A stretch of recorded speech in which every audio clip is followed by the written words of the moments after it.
the playing time in the playoffs. He was the hero of Game 4 against Charlotte with that game-winning jump shot. 5 seconds to go. That was last Sunday afternoon. And here's Rolando getting right back to it. It has been an injury-hit season for the 33-year-old Rolando Blackman, who in his younger days was one of the toughest defenders. According to Michael Jordan, said he had more problems with Blackman than anyone else, but that goes back several years. Nice give and go of King for Grant, and the Bulls lead by 1. There's part of the chess match that takes place when you prepare for your opponent. Chicago, realizing that New York likes to trap the pick and roll, had their players in specific spots. They took the double team strong, then with a little ball movement, wound up with a dunk at the end, very high percentage shot. Ewing going to the basket. Stacey King had been successful in keeping him away, keeping him outside, but Patrick Ewing with a nice ball fake and did it off the dribble. Knicks lead by 1. Blackman hand-checking Jordan. Blackman nearly knocked it away, but Jordan with a beautiful spin. Rolando Blackman, the first couple of sequences, has played Jordan very well. The Knicks with the ball and a 1-point lead. Mason and Scott Williams felt that he was shoved aside by Anthony Mason. Well, Mason had great low post position, and he couldn't decide whether he wanted to come around on the top side or the bottom side. He kept changing side. The feed pass came just at the right moment. The Knicks by 3. Jordan off the pick. Jordan gets inside. Ewing sweeps for the rebound. Anthony for Blackman for 3. Yes.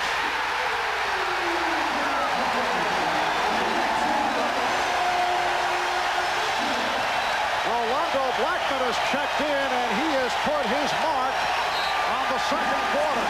The Bulls will talk it over.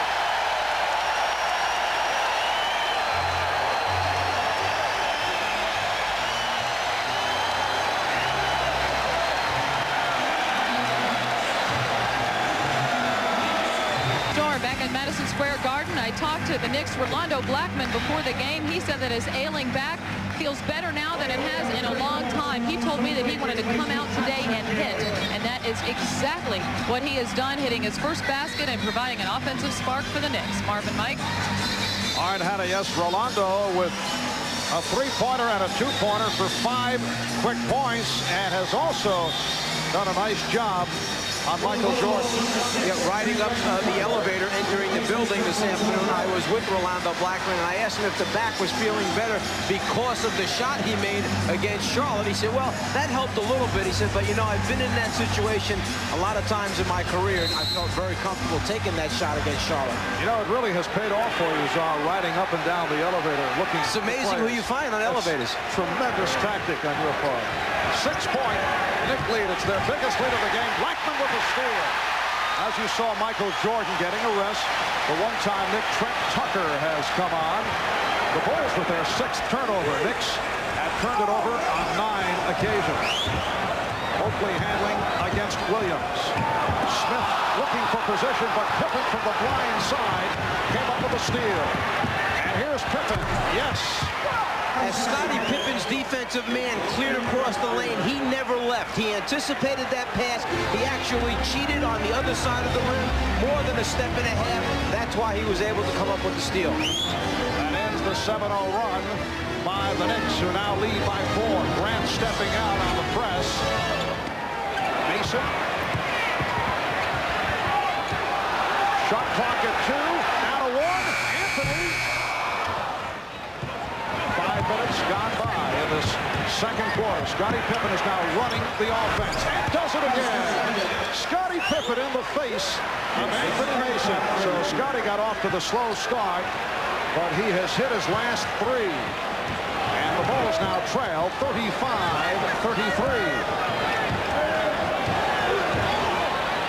Scottie Pippen used that philosophy. If they can't catch him, and they're not going to be able to get their hands on top of you and hold you, that's why he came right at Mason full speed off the dribble. Tucker diving for the ball. came up with it. Here's Pippen, double team. Anthony knocks it away. Good play by Greg Anthony. Has a 4-on-2. Mason from Anthony. Knicks 37. The Bulls 33.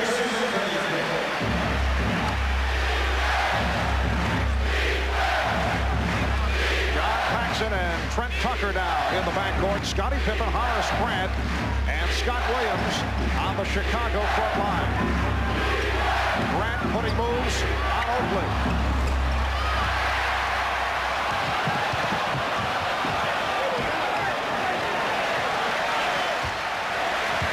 The Knicks had lost 14 straight to the Bulls before upsetting them in game 1 of last year's conference semifinals. That game played in Chicago, and the Bulls would love to return the favor here today to strip the Knicks of the home court advantage that they won during the regular season. Pippen anticipates the pass coming baseline side. He leaves his man, takes off in the transition game, and then coming hard at Mason. Doesn't give him a chance to get his hands on. Elevates, hits the jump shot. Then coming right back again the next time, feeling that he's got that stroke, gets himself going into the game at the offensive end by doing it through transition. Madison Square Garden. Now, a lot of people know that Phil Jackson is a man with a lot of different interests. You know that he draws plays for the Chicago Bulls, but this year he took it a step further. In Chicago, there's a theater that invites people to write their first play. Well, Phil, it was his turn to write his first play. Phil's is an autobiographical one about a typical morning in the Jackson household. Knicks lost. Well, the play got rave reviews, and as you can see, that last line about the Knicks losing got the biggest response, but there were a lot more good lines in the play. Marv? All right, Ahmad. Phil Jackson in his 4th year as head coach of the Bulls, native of Montana. He's led the Bulls to 2 straight NBA championships. Offensive foul call to give the ball to Chicago. Michael Jordan is back. Knicks with a 4-point lead. And Blackman with the rebound. You see the wide open shot, and the reason for it is Jordan is able to take that double team off the pick and roll situation, stretch out the defense by keeping his dribble alive, and then it's a matter of just outnumbering the defense by position. Charles Smith has hit 3 out of 4. He has 6 points. The Knicks by 6, matching their biggest lead of the game.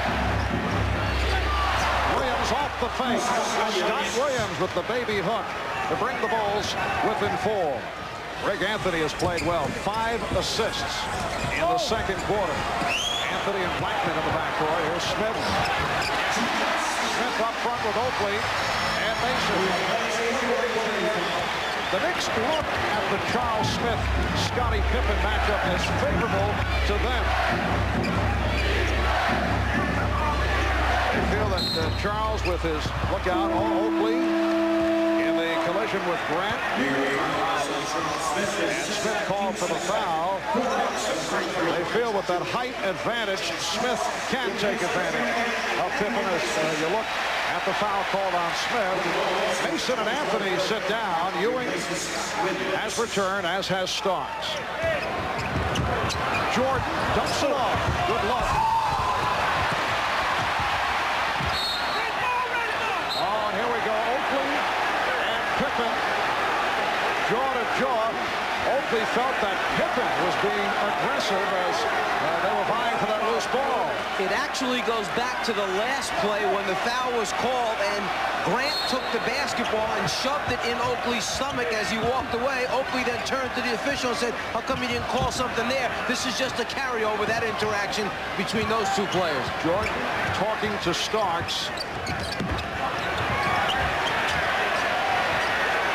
And Jordan fires for 3.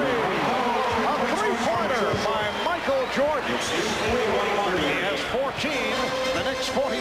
The Bulls 38. And the conversation has begun between Starks and Jordan. They were both quiet at the start.